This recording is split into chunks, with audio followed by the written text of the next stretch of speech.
Este video vamos a hablar de las diferencias entre las ETLs y las ELTs. En el video anterior hablamos acerca de ETLs. Hablamos de qué significa extracción, transformación y carga. Ahora voy a introducir el concepto de ELT y las diferencias. Se van a dar cuenta que es relativamente similar, pero hay unas diferencias que facilitan las cosas y que hacen que ELT sea más fácil. Así que bueno, veamos la diferencia de manera gráfica. Puesto de manera simple, la diferencia entre TL y ELT es la T donde se hace. La transformación en ETL se hace antes de llegar al Data Warehouse. Vean que se extrae, se transforma y se carga al Data Warehouse. Imaginen que esto es un Data Warehouse. Y en los procesos ELT, la transformación se hace dentro del Data Warehouse. Y no solamente es el Data Warehouse, también puede ser un Data Lake o algo por el estilo. Pero para simplificarlo, digamos que es un Data Warehouse. Y lo que sucede es que yo extraigo y cargo los datos y luego transformo. Esa es la diferencia. Ahora, es bastante sencillo, pero es bastante compleja en el sentido de que el impacto que tuvo fue bastante grande, así que les explico. Recuerden, los procesos ETL fueron comunes en los 90 y arrancaron por allá. Recuerden que en la época de 2010, 2012, cuando AWS empieza a tener fuerza y empieza a popularizar servicios como S3, lo que empieza a suceder es que se vuelve barato el almacenamiento. En los 90 el almacenamiento era súper, hiper, mega costoso y en 2012, 2013 se vuelve súper barato. Incluso a día de hoy es muy barato. Guardar 1 TB de datos hoy en día en S3, por ejemplo, cuesta $0.023 por mes. Es supremamente barato. Así que el abaratamiento del almacenamiento en la nube trajo un cambio significativo. Y es que la gente empezó a preguntarse, ¿por qué hacemos la transformación en el medio que es tan difícil y no la hacemos simplemente cuando ya tengamos los datos en la nube?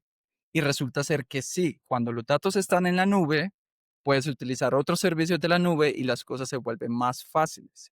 En cambio, si las haces en el medio, como se hacían antes, es difícil. Y a mí me gusta utilizar un ejemplo, es un ejemplo un poco extremista y salido de la realidad por momentos, pero me gusta ponerles el siguiente ejemplo. Imaginen que ustedes van al supermercado, que ustedes van a hacer una cena, por ejemplo, y van al supermercado a conseguir las cosas.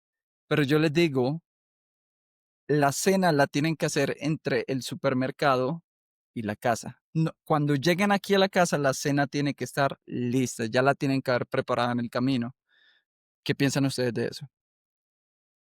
Si lo piensan por un momento, se van a dar cuenta que es una propuesta medio loca. Es como, oye, Anthony, ¿qué nos está pidiendo? Y de hecho es como, esto está difícil. O sea, ¿cómo hago una cena en el camino que hay entre el supermercado y mi casa?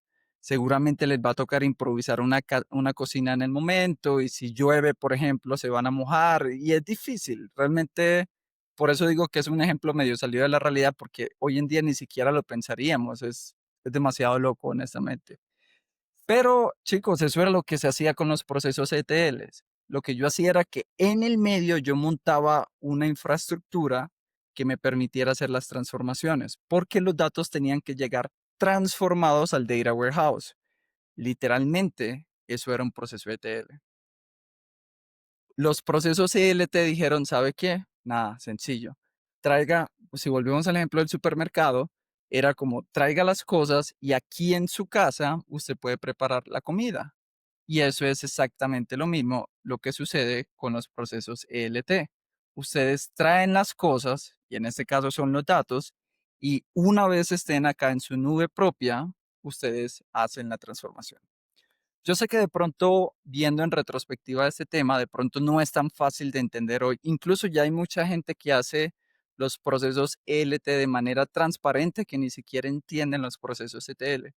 Y está bien. Solamente quiero que sepan cuál es la diferencia y cómo sucedían las cosas en el pasado y cómo sucede ahora. Hoy en día, casi todo el mundo utiliza los procesos ELT porque realmente son más fáciles de implementar. Así que bueno, en resumidas cuentas, los procesos ETL surgen en los 80, en los 90, cuando el almacenamiento era costoso. Los procesos ELT se popularizan con el surgimiento de la nube y cuando todo se volvió mal barato, así que la gente dejó de transformar antes las cosas, simplemente cargan los datos tal cual como vienen y luego transforman. A nivel de costo y escalabilidad, los procesos ETL eran más costosos en tiempo y en herramientas. Imaginen otra vez el ejemplo de traer las cosas del supermercado, montar una cocina en la mitad y luego traer la comida acá. El más costoso porque les toca montar algo en el medio. Lo mismo sucedía con esto. Era difícil y a veces se caían los procesos ETL. Ustedes a veces estaban haciendo un proceso ETL de 3, 4 horas y se dañaba y los datos nunca llegaban al data warehouse. Eso era súper problemático. Los procesos ELT facilitaron eso, hicieron las cosas más ágiles, flexibles y rentables también en términos de infraestructura. Y a nivel de casos de uso, hoy en día, en Data Engineering moderno, todo el mundo hace ELTs. Es raro el caso de uso donde van ustedes a hacer una ETL. Sin embargo, es importante mencionarlo. Hay algunas bases de datos legacy o sistemas legacy donde ustedes van a tener que utilizar ETLs. Un ejemplo de esto son los bancos. A veces los bancos tienen restricciones y les dicen, no me puedes traer los datos de esta manera, me los tienes que traer de esta manera. Quiere decir que les están diciendo, transfórmame los datos antes de que lleguen. Y de esa manera se convierte en una ETL en una LT.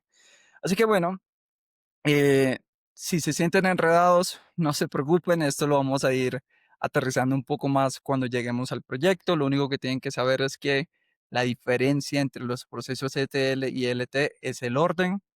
Los procesos ELT, es decir, estos de acá a la derecha, son los que utilizamos hoy en día y son los más comunes.